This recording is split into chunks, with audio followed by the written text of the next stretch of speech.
it's a big show. Welcome to the Fade Route It's a big bad show tonight. with DNZ. Yeah, it's a big show. Here are your hosts, Cracking up, telling them lies. DNZ.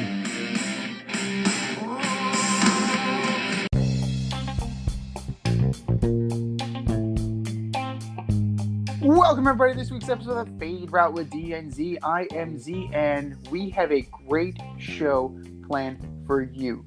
We're previewing the college football playoff. We're talking about the game that set offense back almost 100 years. But we're going to start with the frigid conditions outside. It's turning to winter very quickly. It's getting freezing. And hell is frozen over because the Detroit Lions have come in to the win column, beating the Minnesota Vikings, the heavily favored Minnesota Vikings, Kirk Cousins' Minnesota Vikings, 29-27 this past weekend with a last-ditch effort touchdown at the gun to go over in the end. Jared Goff didn't play terribly. You're looking at 25 for 41, 296, 3 touchdowns, and a pick. But most importantly, the monkey is off their back. There's a win in the win column. And after the game, Coach Campbell dedicated the win to the families and those who were tragically slain in the Michigan high school shooting from the past week. On another note, the Pittsburgh Steelers narrowly escaped with a 20-19 victory over the Baltimore Ravens in Pittsburgh after a key 2-point conversion drop by Mark Andrews at the gun. John Harbaugh rolled the dice, trusting Lamar Jackson to get the job done when you had Justin Tucker on the sideline to kick you into overtime and possibly kick you into a victory. But I don't know. You kind of have to admire the aggressiveness. And, you know, this isn't the first time that Coach Harbaugh has decided to let Lamar Jackson roll the dice. We famously saw him ask Lamar Jackson on the field. This is more of a rhetorical question, but still, hey, Lamar, you want to go for 2? And they did, and this time it bit them in the ass. Snatching defeat, from the jaws of victory. And here he is. I've known this guy since our days on Carousel Shoes, flight crew through and through, the last QB in St. John's history. What's up, D? How's it going, man? Hey, yeah, I mean, as a Ravens fan, I was kind of stuck in the middle. I wanted them to go for it, but I wasn't so sure if they were going to convert. John Harbaugh's explanation after the game was, listen, we were down at corners. We didn't have defense. We wouldn't have survived overtime, and I totally get it. And it's a division opponent. This would have been a way to really put Pittsburgh away, because that would have really slammed the door on any chance of them winning, making the playoffs. But there was a different feel about this one, right? And, we saw him do this a couple of weeks back, where he's like, Lamar, do you want to go for it? All right, we're going for it. This one was like, all right, I guess we're going to go for it here. They didn't ask him. They got to just put the play in, and Lamar's even looking them over like, really? This is going to be tough. Good play call. They got exactly what they wanted. They got the look they wanted. It was there. He just a little bit outside. Should have been caught. Even if he caught it, we're not sure if he was going to go in. But hey, man, this is the new NFL. It's aggressive, right? We're going to go for it on 4th down. We're going for the win. And you appreciate that as a football fan. You absolutely do. And the one thing about this division is that the Ravens are far out ahead enough that they can take some chances. So you're looking at, they're 8-4 now. The Bengals are 7-5. The Steelers are the Steelers, and the Browns are 6-6. The Browns draw the Ravens this weekend. So, I mean, they are firmly in the driver's seat right now. But just to turn back to the Lions for a second, that is a fantastic win for Coach Campbell. It is a long time coming. Those guys play their asses off for him, and they finally were able to deliver the goods. And kudos to Coach for giving the game ball to, the families and the, keeping the names of those people, those victims alive and in our memories. Yeah, I mean, everyone's saying they're giving him the credit. Man, it was a sloppy game. It was terrible coaching. I'm not giving him any credit for that one. I mean, he let the Vikings come downfield to go up on them. Then the Lions come back down, and the Vikings forget that they have to play goal line defense. Like, don't let anybody into the end zone. How does Jared Goff make that pass? I mean, there's nobody around that receiver. So, I mean, everyone's wants to give them a participation trophy for getting their first win, and they love how Coach Campbell is such a fighter, and the teams really play for them. But let's be serious, guys. They're not really going anywhere. This set the franchise back. I mean, they got a hole for Matt Stafford, and that might work going forward. But this Dan Campbell thing is, I don't know. It's not really working out, in my opinion.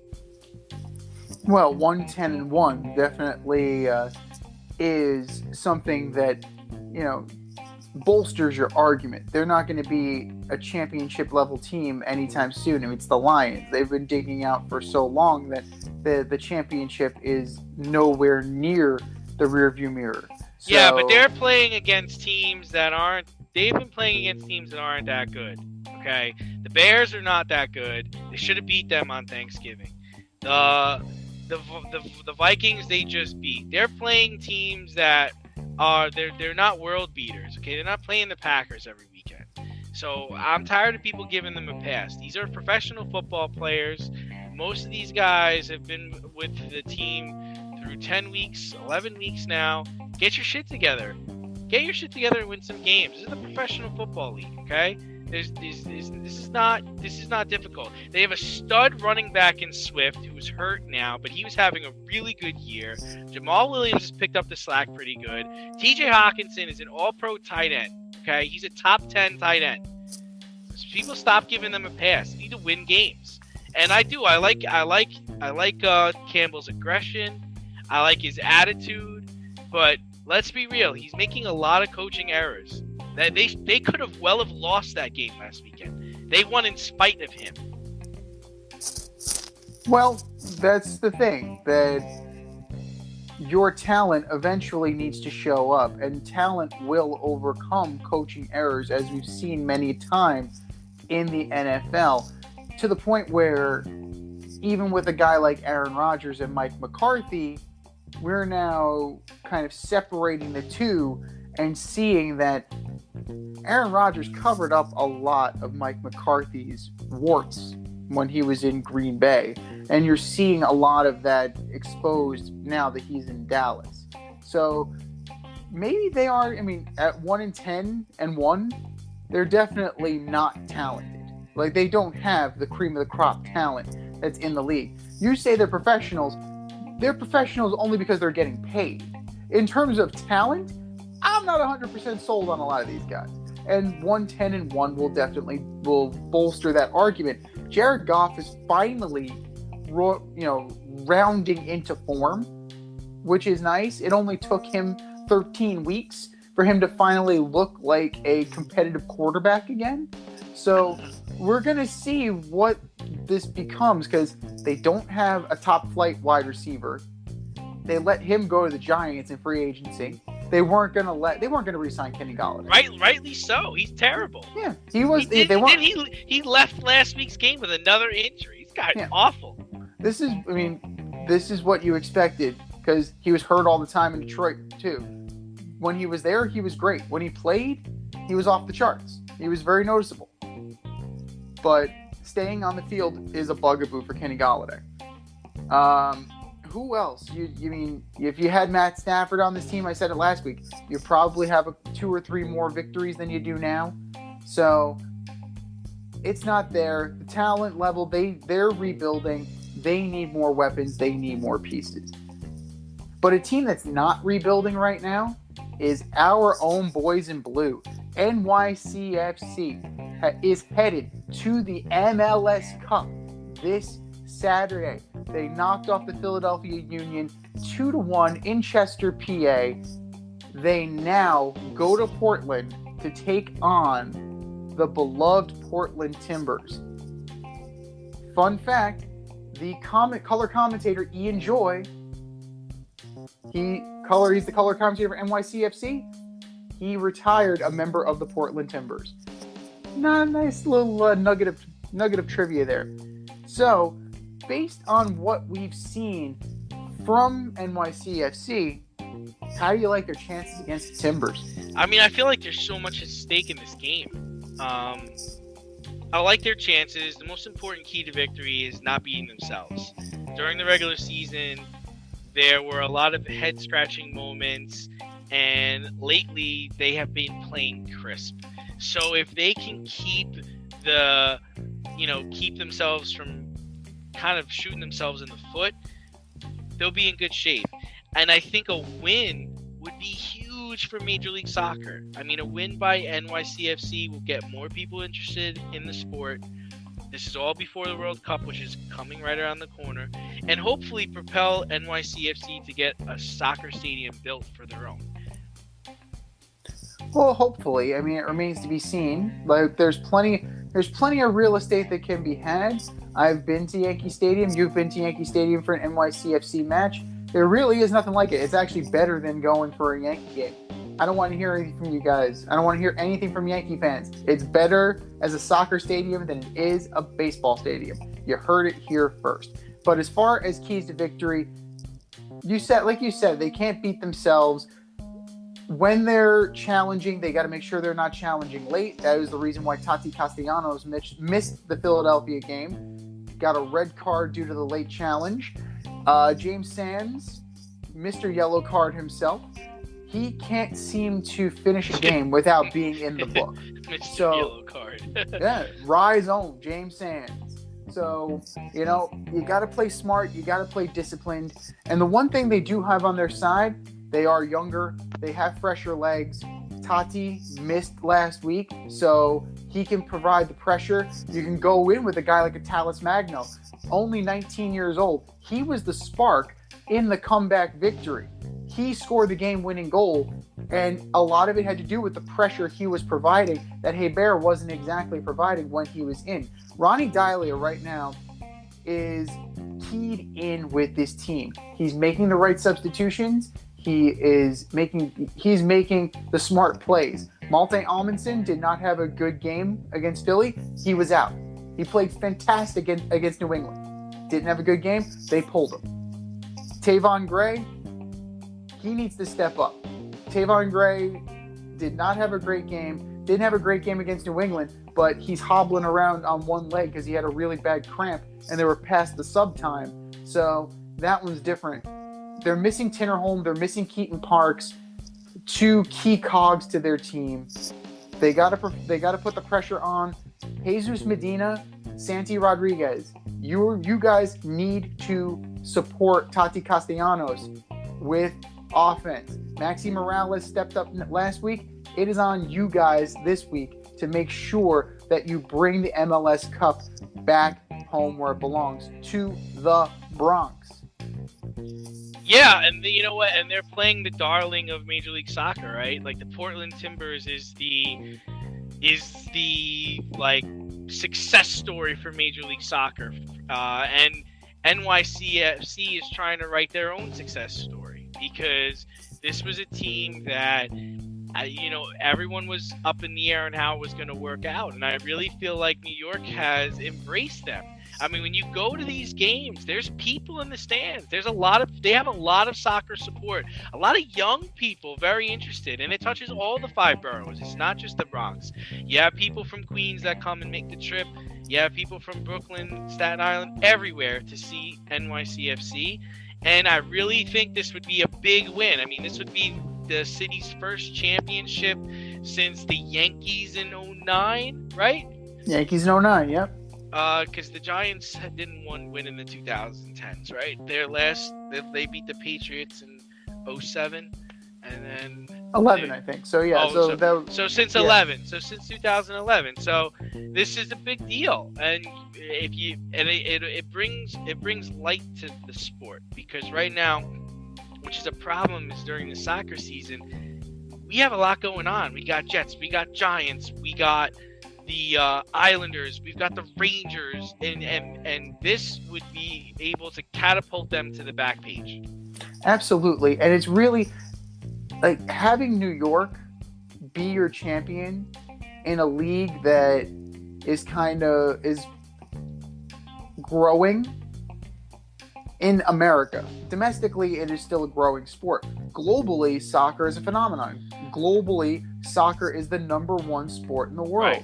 Right. So to have the championship be in New York would definitely be a huge feather in the cap of the MLS. Absolutely. And it also would help grow the national game too, because Sean Johnson, the keeper for the NYCFC, is on the U.S. men's national team. He's currently the backup, but they do rotate through between him, Stefan, and Matt Turner.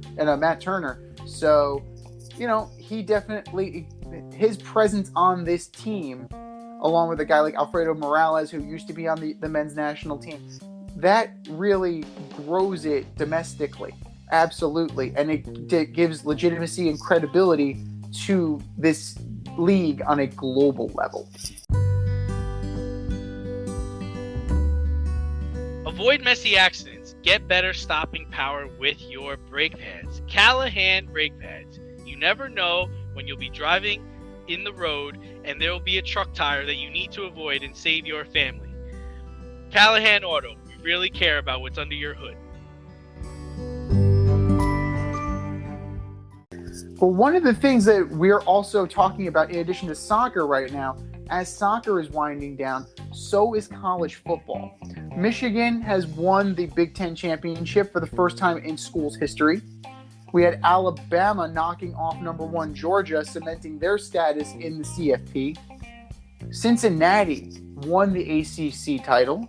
And in maybe a little bit of an upset, number 9 Baylor knocked off number 6 Oklahoma State to win the Big Ten championship.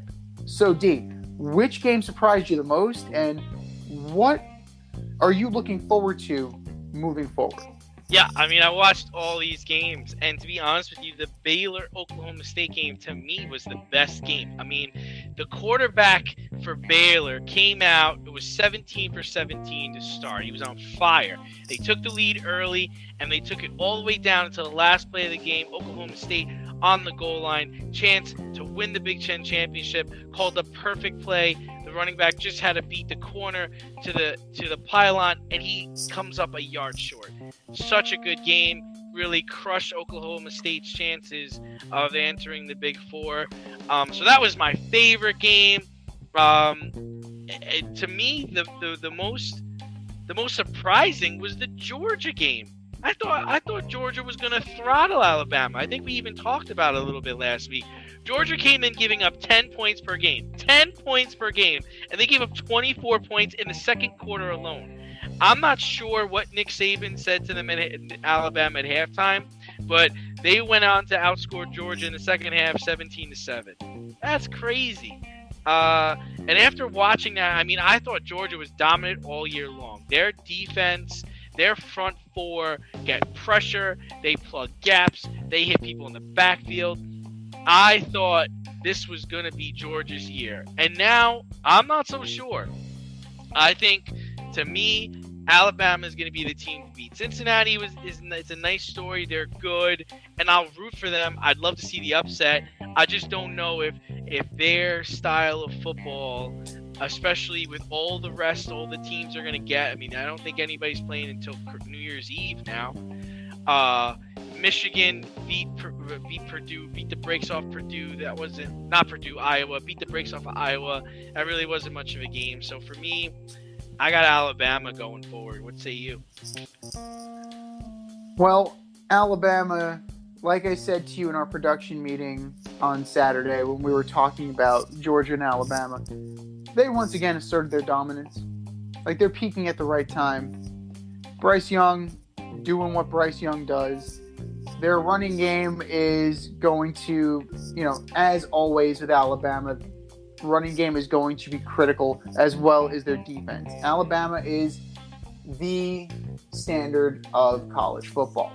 That being said, I am looking forward to the Cincinnati game because I want to see what these guys can do against the tippity top of competition. We were denied that, and we haven't really, we're left to wonder what would happen if Cincinnati was in the college football playoff last year.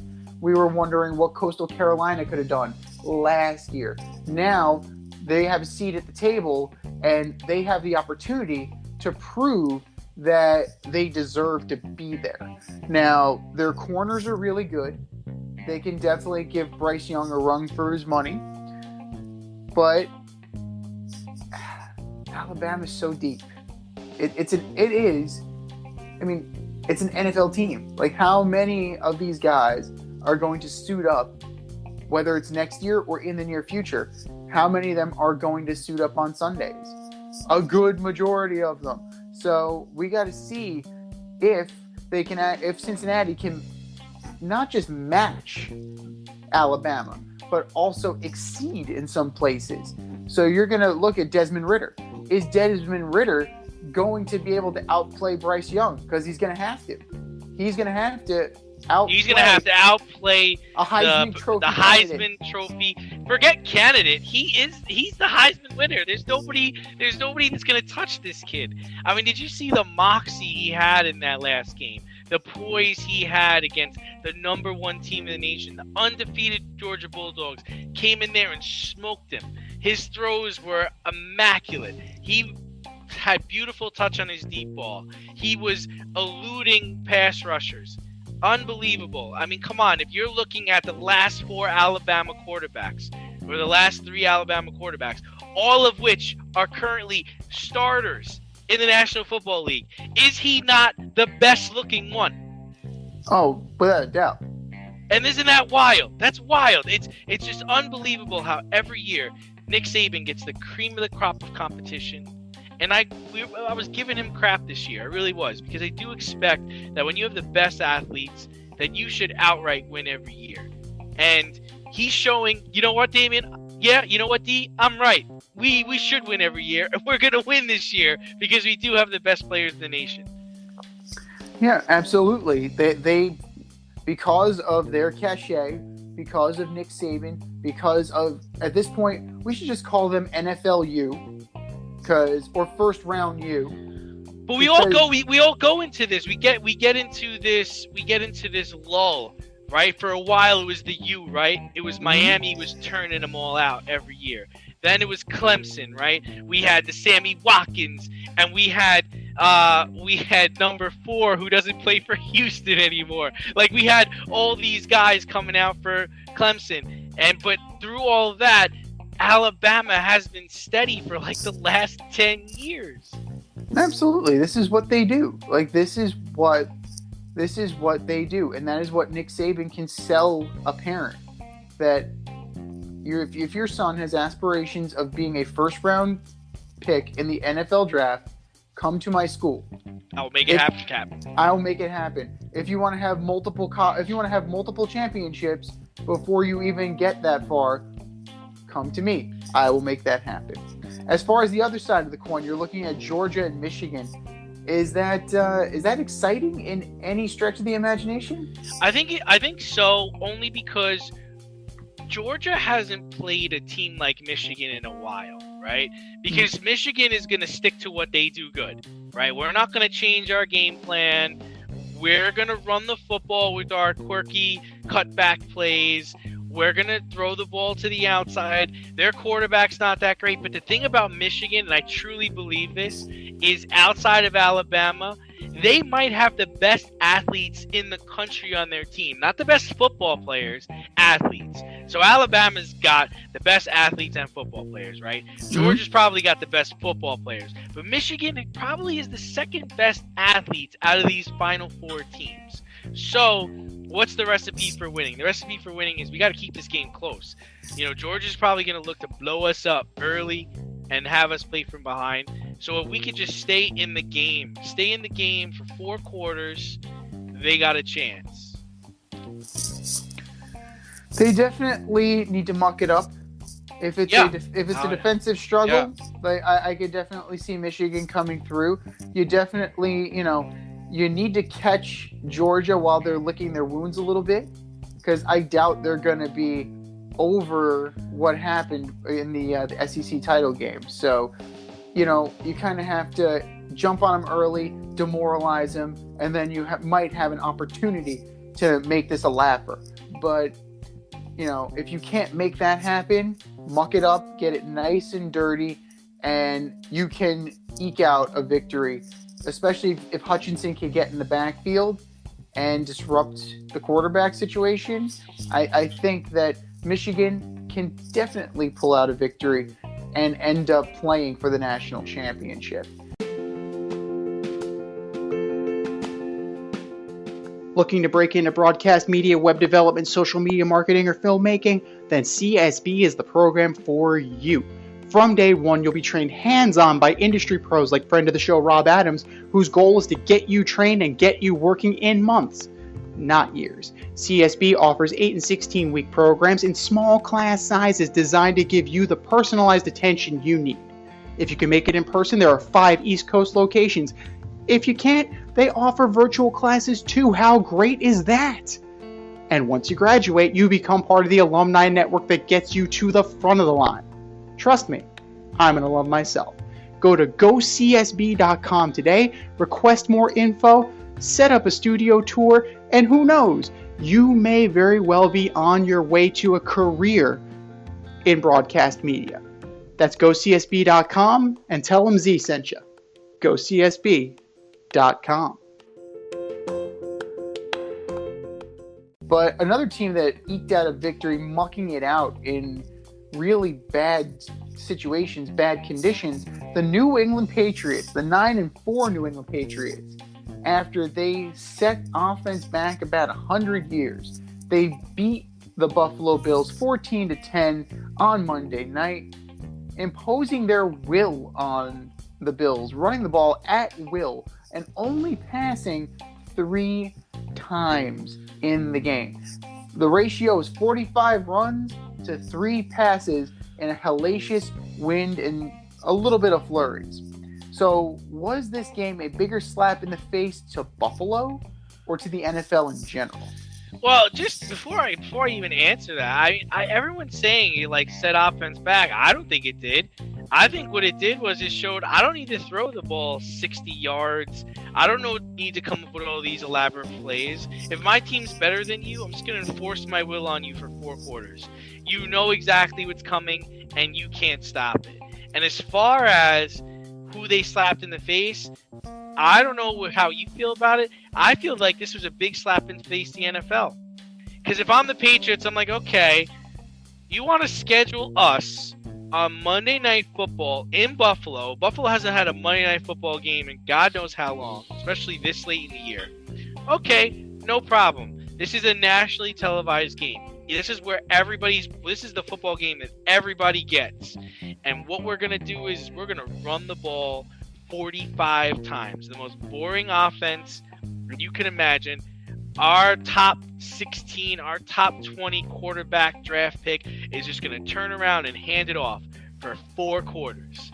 How do you think the NFL feels about that? I don't think they're happy. I don't think a lot of their sponsors are happy. You're trying to captivate new audiences. You're trying to bring new people in. There is zero to talk about of this game after Monday and Tuesday. There is nothing to talk about. And of all nights to do it, it was on the night where the Manning broadcast was happening. So now we have 2 quarterbacks talking about one team just running the ball for the entire game. I think this is an embarrassment. I think this should teach the NFL a lesson. They shouldn't have scheduled this game. I don't think it's right to send them up to Buffalo in December, especially at night. You want them to play on a Monday night, get the first week of the season. Get maybe a game in November, October, but December in Buffalo, at night it snowed. I mean, come on. These aren't Midwest teams. This isn't the Vikings. This isn't the Bears. This isn't the Packers. I don't even know if they would give the Packers a Monday night game like that. I don't know if they would, but I didn't like it. I mean, I enjoyed the game. I don't think the average football fan enjoyed the game. I was looking at other things. I was checking out how Buffalo knew what was coming, still couldn't stop it, and they were giving up gashers, like 30, 40-yard gashers. It's embarrassing. That's what that was. That was embarrassing. Well, like John Madden once said, we're going to tell you what's coming. And like you mentioned, this is going all the way back to when John Madden was the coach of the Raiders. We're going to do something so well, and we're going to execute it so flawlessly that we could tell you what's coming, and you still can't stop it. Damian Harris only carried the ball 10 times. 10 for 111 yards and a touchdown. Ramondre Stevenson, 24 for 78. Brandon Bolden, he's still in the league. Much less, he's still with the Patriots. 4 for 28. Like, they spread it around. It wasn't even that it was one guy having a huge game. You had a unit putting this thing together. And this is a huge indictment of Sean McDermott and the Buffalo Bills. We knew that the line was decent. The defensive line is decent. Great? No. The secondary, the best part of their defense. Now, they didn't even need him in this game. No. The middle of that, the second wave, is just soft. Soft. S-A-W-F-T. Soft. To let New England just dominate you the way you did. This team has Super Bowl aspirations? Absolutely not. Look at the playoff teams, right? Tennessee, if they get Derrick Henry back, Derrick Henry's going to feast on these guys. If they draw the Patriots again, these guys are going to feast on the Buffalo Bills. If you look at the Ravens, like they will Lamar Jackson on the field day. Like, you gotta be able to stop the run. But here's primary. But here's the thing: it's like it's like the Patriots looked at this and was like, we can do this. Look at what Indianapolis did to them a couple of weeks ago. Mm-hmm. 2 out of their last 3 games, they've given up over 200 yards rushing. And you know what the worst part about this is that one of the things people aren't talking about is this is like any other Buffalo team. Think about it. I remember back in the day, J.P. Lossman started off with the Buffalo Bills 5-0. Bledsoe one time started off like 4-1. Like, people come into Buffalo and they start out hot and then they flame out. This team seems like it's no different than any other Buffalo team. And you're right. They're going to play teams that are going to exploit them. The thing about it is what's exciting, I think in 2 weeks, they get the Patriots again and they get them down in Foxborough. And let's see what happens in that game. And the worst part about it is the Buffalo Bills and their coach, Sean McDermott, getting all puffy about the game. This game wasn't about Bill Belichick. He says after the game, you know, why, if you're going to tell me that our average starting field position's the 40-yard line and theirs is the 20, I'd take that. I wouldn't take that if I lost 14-10. What does that say about you, Sean? Like, what, are you kidding me? Give the guy credit. Give the other team credit. They beat you. They went into your home and they beat you. You guys were trying to throw the ball to Emmanuel Sanders and trying to throw the ball to Gabriel Davis and all this ball downfield. Meanwhile, really, you have the better running backs. You drafted Zach Moss in the damn 3rd round. Where the hell's he been the last 2 weeks? Oh, yeah, you sat him last week. He was a healthy scratch. Where was Matt Breida in this game? I didn't see him a lick. And Devin Singletary's running the football. Come on, Sean McDermott. Get out of here with that nonsense. You got out-coached. And then on the other side, you also got outplayed. I think it was Micah Hyde and Poyer were arguing with a reporter after the game too, because he asked the question like, doesn't it feel embarrassing that you knew that the plays were coming and you couldn't stop it? Guys, don't be upset with the reporter. Be upset with how you played. You have to look at everybody in that locker room for the next couple of weeks, and then you're going to go to Foxborough in 2 weeks. Can't wait for that game. Can't wait. at the end of the day, this falls on coaching. Like Sean McDermott got out coached flatly. Yeah. Brian Daboll trying to throw the ball in 50-mile-an-hour winds? Yeah, I get it. Josh Allen has a good arm. Not that good. So that is a failure on the coaching staff, in my opinion. It is a failure on their part not to adjust. Josh McDaniels and Bill Belichick coach the pants off of these guys. They should be embarrassed. I'm sure they are embarrassed. And in 2 weeks, they're going to get taken to the woodshed again. Yeah. So I mean, yeah, the Bill Belichick really had the team ready to play. He had the right scheme, and he put it to work against a division opponent. Is your hair thinning or is your hairline receding? Scalp micropigmentation will fill in the areas where your hair is missing by creating a short buzz cut look. Micropigmentation is a non-invasive procedure that will create the illusion of hair follicles for 7 to 10 years. For people with alopecia, this could be a permanent fix. For people with scars on their scalp, this is a great way to camouflage a scar. Don't lose confidence or feel like you need to wear a hat wherever you go. Marquez Studio is located in the Bronx and is open for all your scalp micropigmentation needs. Consultations are free and appointments can be made any day of the week. Get your hairline back with scalp micropigmentation. The techs at Marquez Studio have over 30 years of haircutting experience and can assist you with all of your questions. Call to schedule a consultation today, 646-221-8728. You can also visit them on Instagram at Bronx Marquez to see their gallery and view all their satisfied customers. Again, that is Marquez Studio, located in the Bronx, New York, 646-221-8728.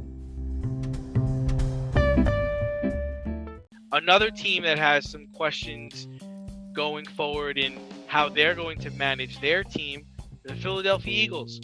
Gardner Minshew had the Eagles humming during their win over the Jets on Sunday.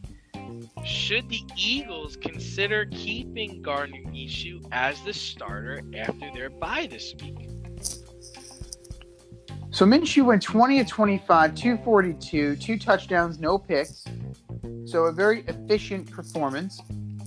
Dallas Goedert had a hell of a game. You're looking at 6 for 105 and 2 TDs. This offense definitely needs a little bit of spark right now.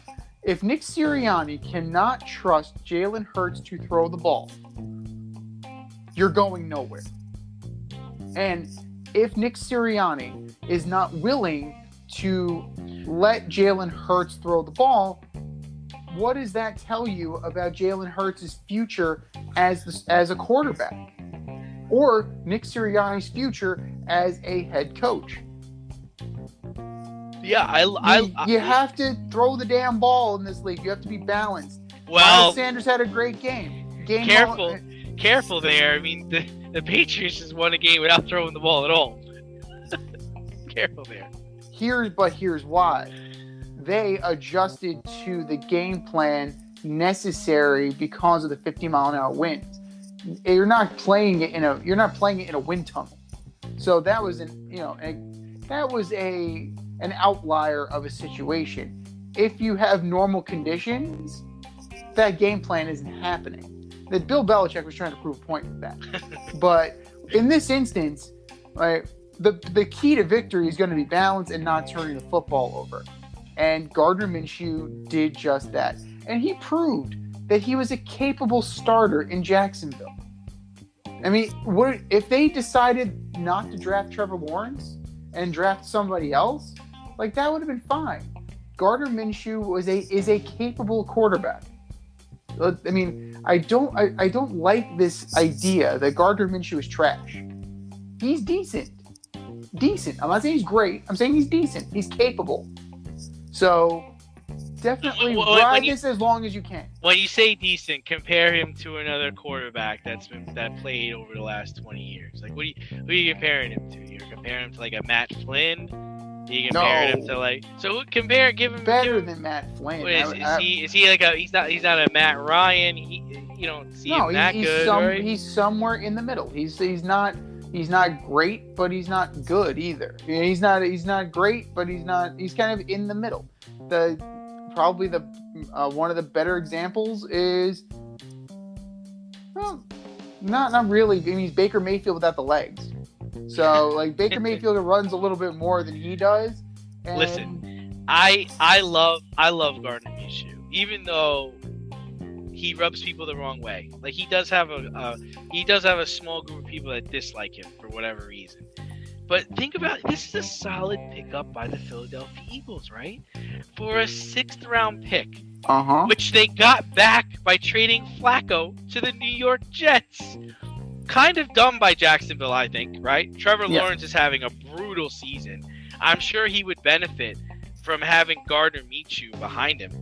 Anyway, I digress. Hurts has been in this position before, right? I mean, Tua took his spot at Alabama after Hurts was struggling to pass the ball. Hurts lost his starting job, transferred to Oklahoma, lit it up for Lincoln Riley, and then got drafted by the Eagles. I think this was just what Jalen needed before Philly makes a playoff push. I'm going to go stick with Jalen because I think he looks at Gardner Minshew, 22 for 28, completed his first 8 passes, and he's like, you know what? I got to play better. And I'm going to go out there and show them next week that I deserve to be the starter, and I'm going to push this team into the playoffs. And that's why you drafted Jalen Hurts. And I think I really truly believe that. It was a stretch to draft Jalen Hurts where they did. Like they were in a scenario with Carson Wentz at the time that they could have stuck with it for a few more years and built around that team. They chose to blow it up. Canning Peterson, trading Wentz. This team was in a position to kind of make a move, and they're also in a division that they could have bubbled back up to the top very quickly. So, it was a little bit of a stretch. He's capable. He's definitely capable. He's going through a rough patch right now, but sometimes you need to have a breather. Sometimes, as evidenced by what happened with Tua last year, right?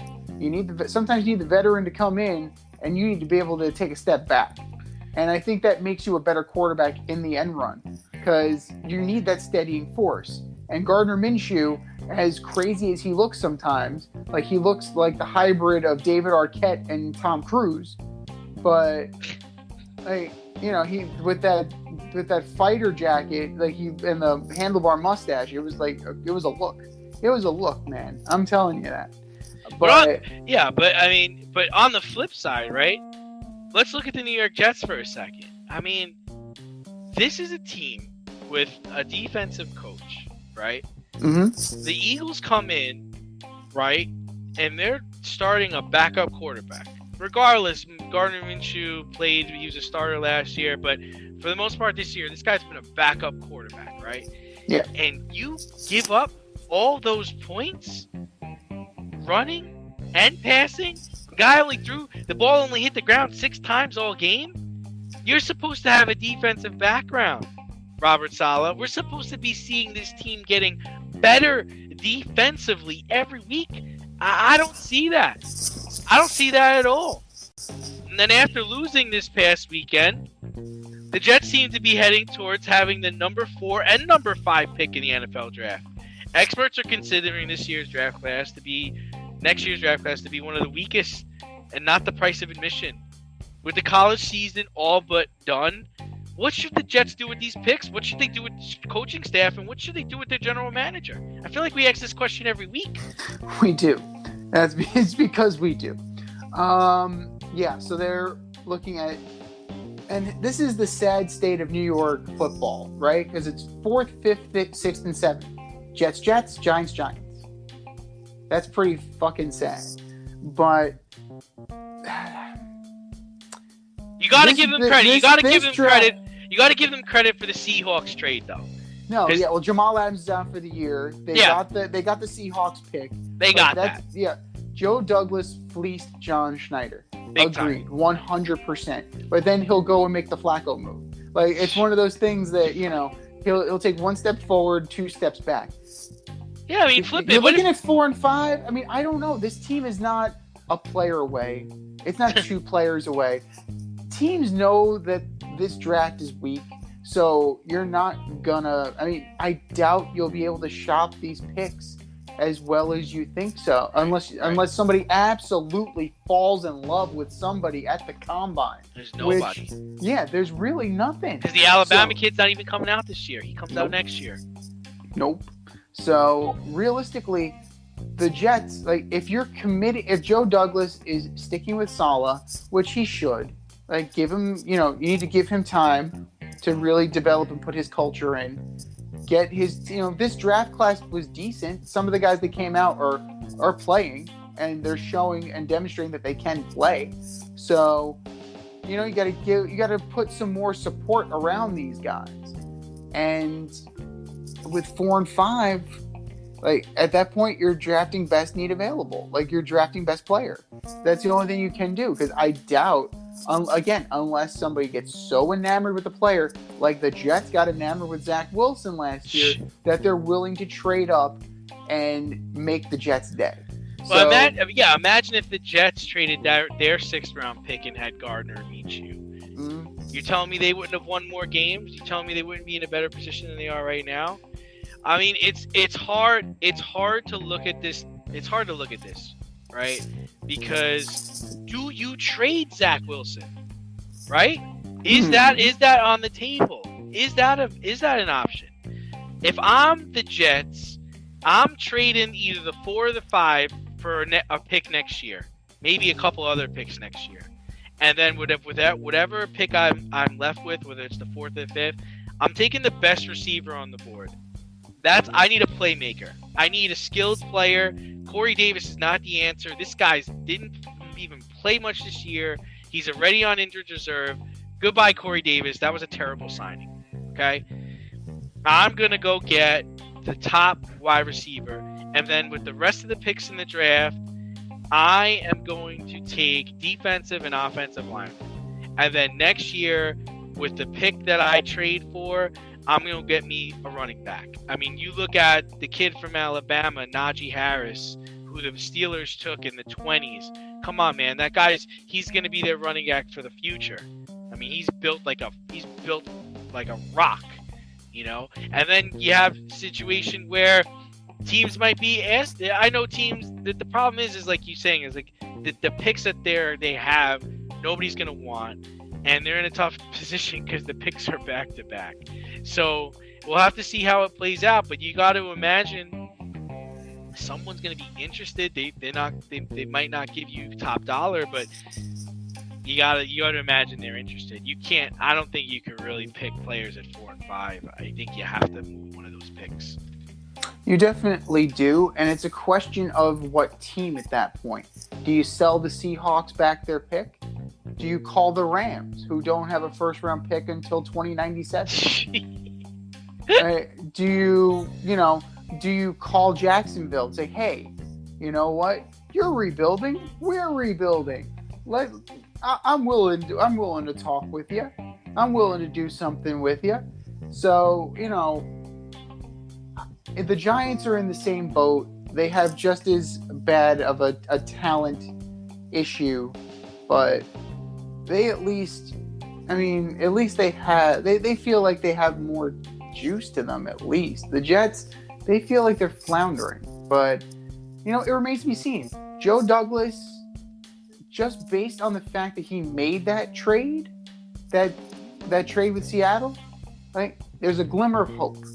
There is a glimmer of hope that he could possibly work a deal with somebody and come out smelling like a rose on the other side. How about the Eagles having 3 top 20 picks next year in the first round? Wow. Which is something that they can turn around and package for a Russell Wilson or a Derek Carr or an Aaron Rodgers, or if Deshaun Watson gets his legal troubles suited out and he's exonerated. Maybe Deshaun Watson, if everything is cleared up, everything is taken care of. Maybe, possibly, but they're in a good position. it's a good problem to have if you are close. The problem is the Jets aren't particularly close. No, and it looks like they're behind all the teams in their division. Because even though Buffalo lost to the Patriots, it seems like the Patriots are back on top after just making a couple of free agency acquisitions, and Mac Jones is clearly their quarterback of the future. Dolphins, I think, are in a good position too, so we'll see how it plays out.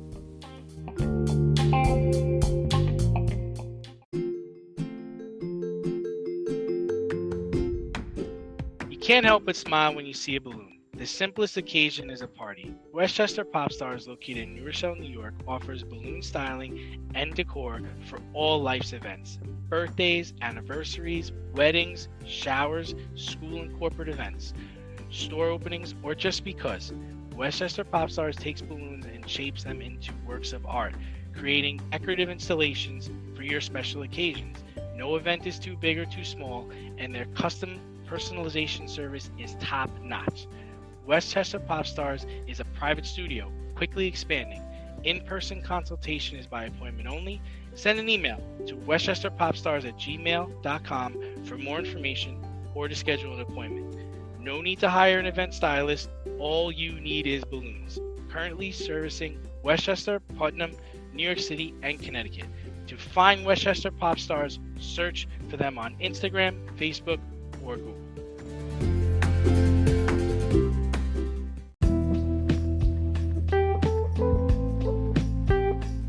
Bullshit or no shit? We're going to debate this week's most controversial sports topics right now.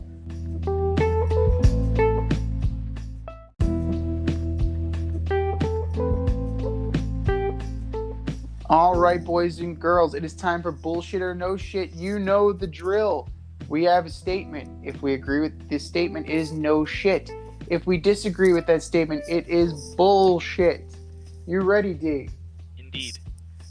Bullshit or no shit, number one. The New York Rangers are the best team in the Eastern Conference. Man, it feels good to say this. I'm going to say no shit. They've won their last 8 straight. They're 8-1 at home and 9-3 on the road. The moves Drury made in the offseason have paid off. And how about the Islanders being 6-10-5? Ouch. And they haven't won a home game yet, despite playing the majority of their first set of games on the road this season. So I am going no shit. It is absolutely no shit. Despite the result this evening, they just got waxed by Colorado 7-3. But overall, you gotta like where this team is right now. Chris Kreider is playing like a beast. He's finally realized that he's big, so he should be in front of the net. Artemi Panarin is doing his deal. 21 assists already, so that's pretty darn impressive. Adam Fox is doing what he's doing. The best defenseman in the league. It's nice to know that. The problem is, right now, and we will see what happens in the future. Igor Shesterkin is out. Alexander Georgiev is not a number one. They had to call up a guy from Hartford. Goaltending can become an issue very quickly.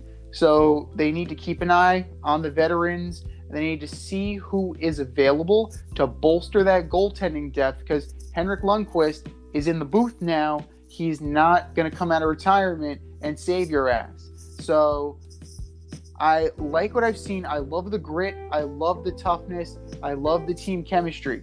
They're 7th in power play. They're 10th in penalty kill. They're 4th in goals against with this set of goalies. But their depth is seriously getting stretched super thin right now between the pipes. And we'll see what happens if Shesterkin gets healthy and gets back into form.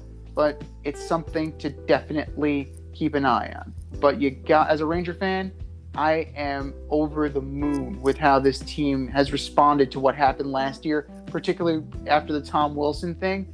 They needed to make a change. They addressed it. Gallant is here. The tough guys are here. And don't fuck with New York. Do not fuck with New York. From one Rangers to the other. Bullshit or no shit number 2.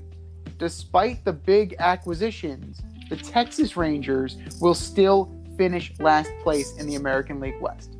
Yeah, this question comes up because of the additions of Marcus Semien and Corey Seager. I'm gonna say bullshit.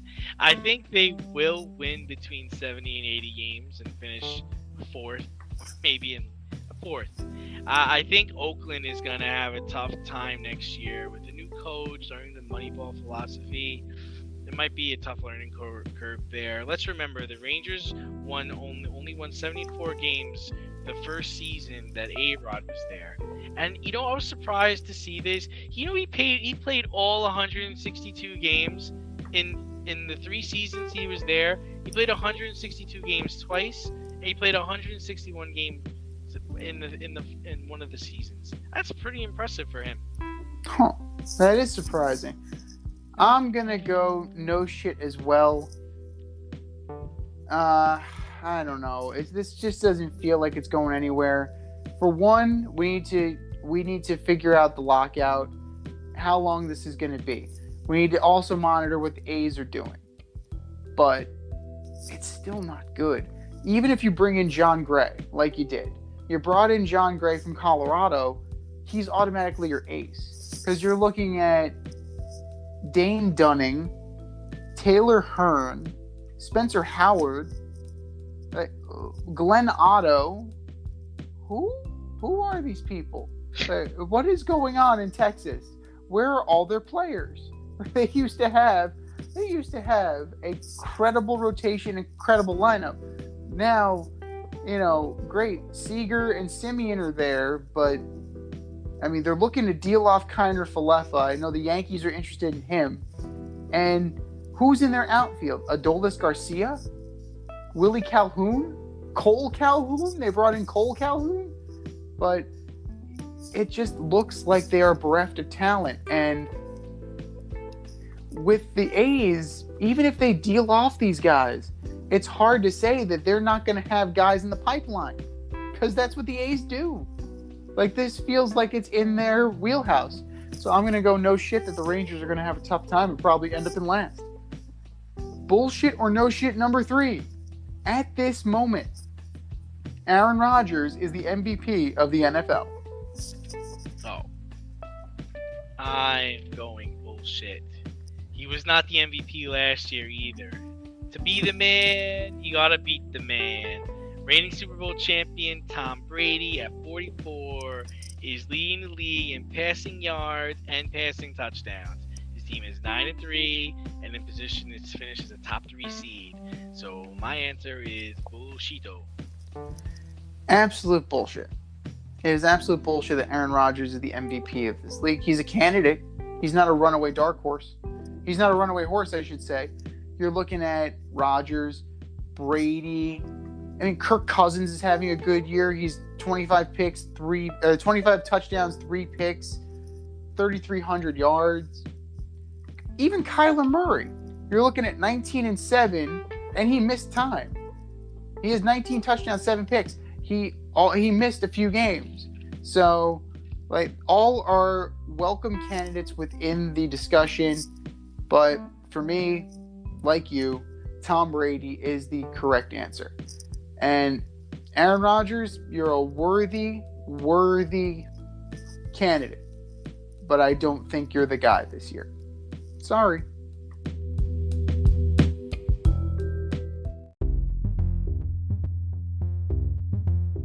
Are you in need of air care maintenance or service? I have the company for you.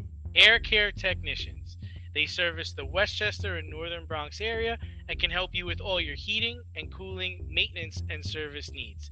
Just give them a call at 914-315-1547. Again, that's 914-315-1547. Or shoot them an email at aircaretechnicians@gmail.com. These guys are the real deal as they are veteran-owned, licensed, and insured. Make sure to tell them that D&Z sent you.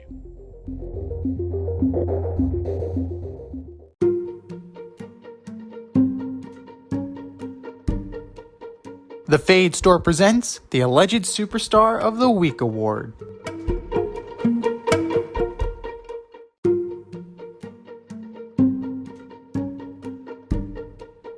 All right, ladies and gentlemen, you know what time it is? It's time for the Alleged Superstar of the Week Award. You know how it goes. The poll goes up after the show. We list them. You vote. Do you know who won last week, D? I don't actually. That would be the Southern accent faking Notre Dame to LSU head coach Brian Kelly.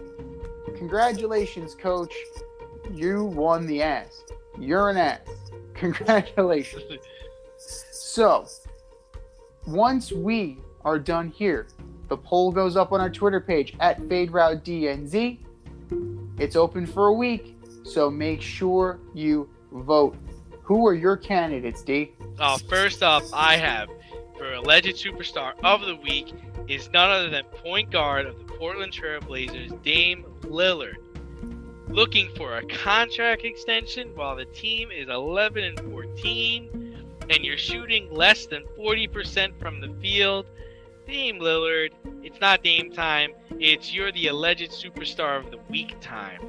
Number 2 on my Alleged Superstar of the Week is the Georgia Bulldogs. Number 1 all year, undefeated, get blowed out in the SEC title game. Guys, come on. You are my Alleged Superstars of the Week. And last, and certainly least, is my man Micah Hyde. You're upset at a reporter because he asked you if you were embarrassed that you lost to a team who ran the ball 45 times for 264 yards?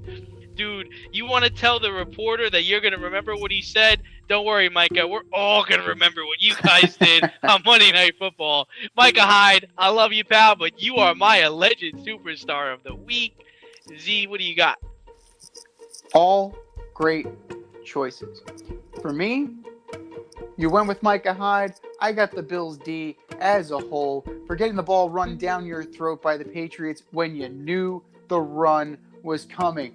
Bills D, you are my Alleged Superstar of the Week. Tony Clark and Rob Manfred for causing the first labor stoppage since 1994 and the first player lockout in Major League Baseball since 1990. Gentlemen, you collectively are my Alleged Superstars of the Week. Antonio Brown, you COVID vaccine card faking fuck, getting suspended and possibly being out of the circle of trust to the point where they're cutting your ass. You, sir, are an Alleged Superstar of the Week. And last but not least, Taysom Hill, go take it right back to Thursday. 19 of 41, 264, 2 touchdowns, 4 picks against the Cowboys. $95 million man? Not quite. Sounds like a $95 million Alleged Superstar of the Week. Those are our choices, ladies and gentlemen. Those are our nominees. Go to our Twitter poll and vote. As for all the candidates,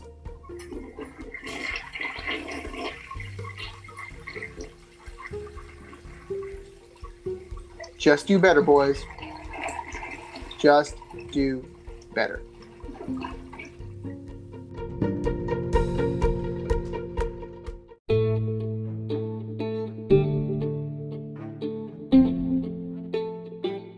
You can find the Fade Route on Facebook now. Check out our Facebook page, The Fade Route with DNZ. It's a one-stop shop for everything we do. Content, link to the Fade store, all of our episodes, you name it, it is there. The Fade Route with DNZ on Facebook.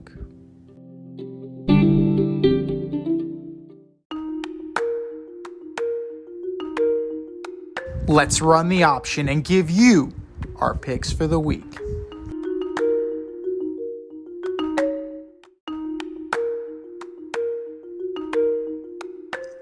It is the option for week 14, ladies and gentlemen. How did you do last week, brother? 8-6, not bad. Solid.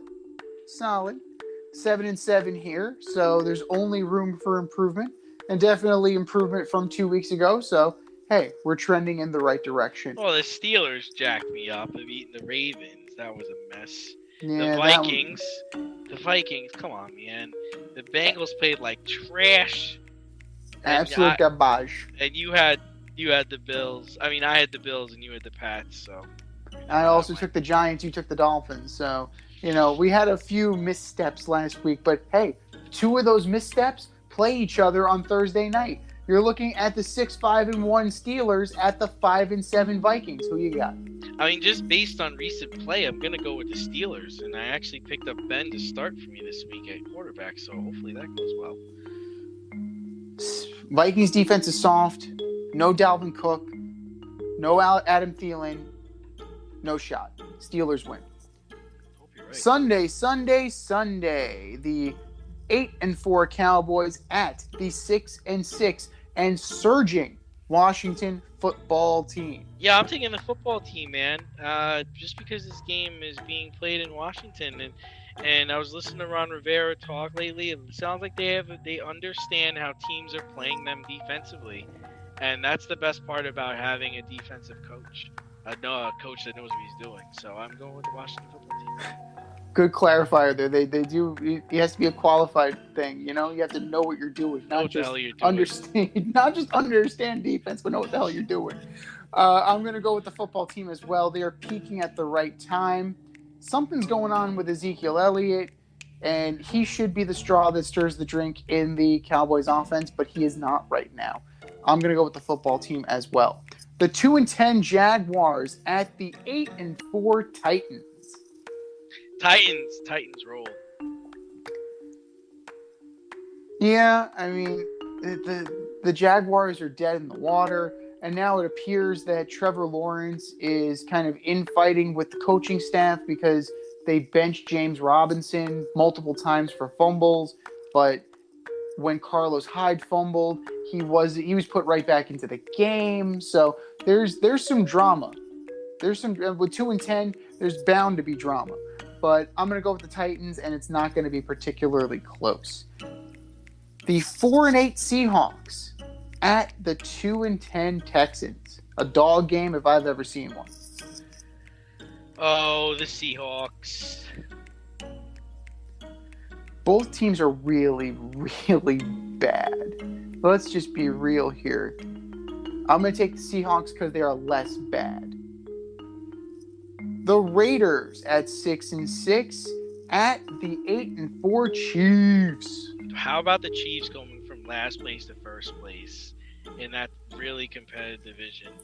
I'm going to keep with the Chiefs, even though Pat Mahomes is having an awful year. The Raiders are kind of hovering where they usually hover. I'm going to go with the Chiefs as well. They seem to have recovered and rebounded from their midseason malaise. Mahomes still doesn't look right. He looks banged up, but he's gutting through it. And talent trumps all. I'm going to take the Chiefs as well. The 5-7 Saints at the 3-9 Jets.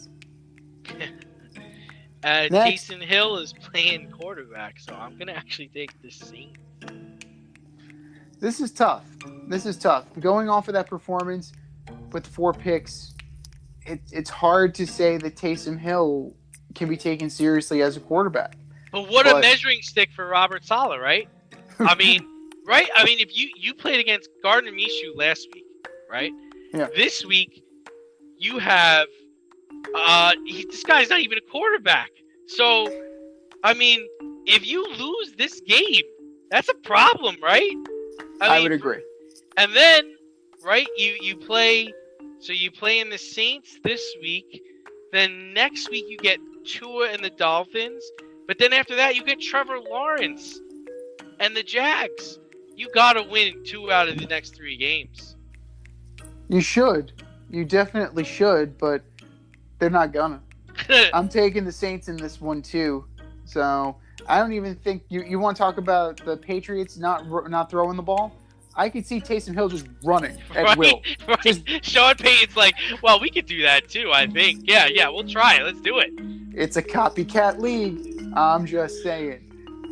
The 5-7 Falcons at the 5-7 Joe Brady-less Carolina Panthers. Yeah, it was sad. I like Joe Brady. I'm taking the Panthers. This is tough because the Panthers have not lived up to their have not lived up to the expectations that we thought they should have. The defense is decent.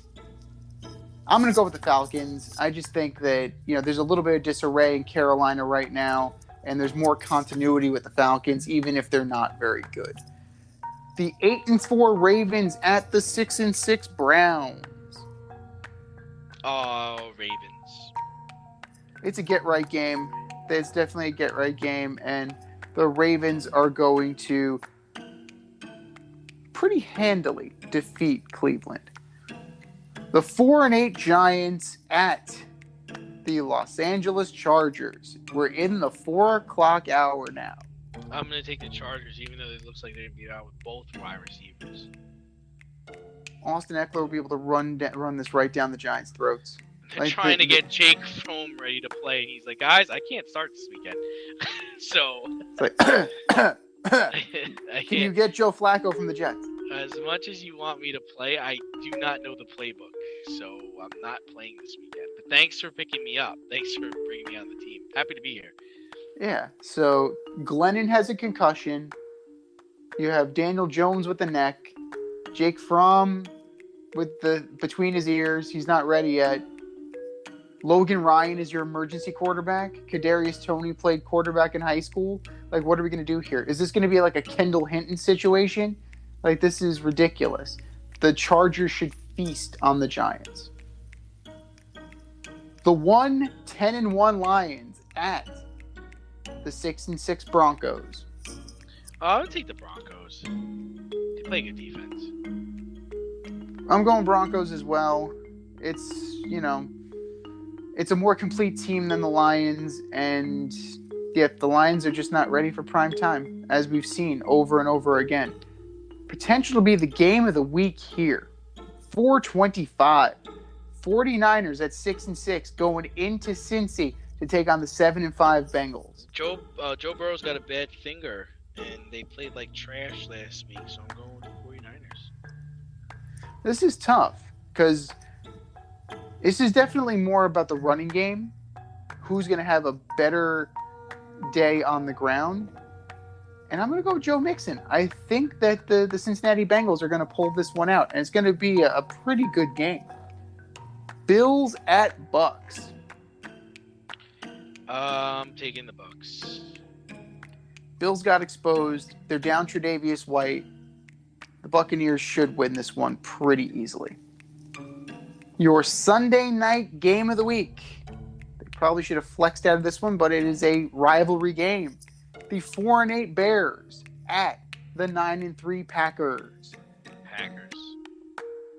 And not even close. The Packers are going to take this one big time. Monday night. The 8-4 Rams go into the desert to take on the 10-2 Cardinals. I'm taking the Cardinals. There's a lot of fool's gold out there in LA with the Rams. I bought into it. I did love LA for a little while there, and then they went in the tank. But I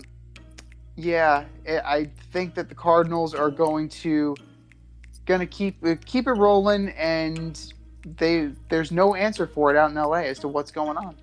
This has been the Fade Route with D and Z. Thanks for tuning in tonight. Catch our podcast Wednesday nights on the Anchor, Spotify, or wherever you listen to your podcast. Until next time, stay faded, everyone. We'll talk to you next week.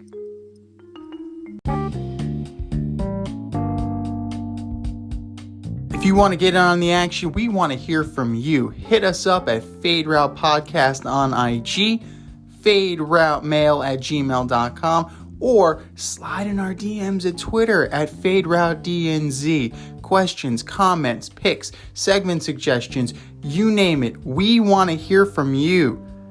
Get at us, in crowd.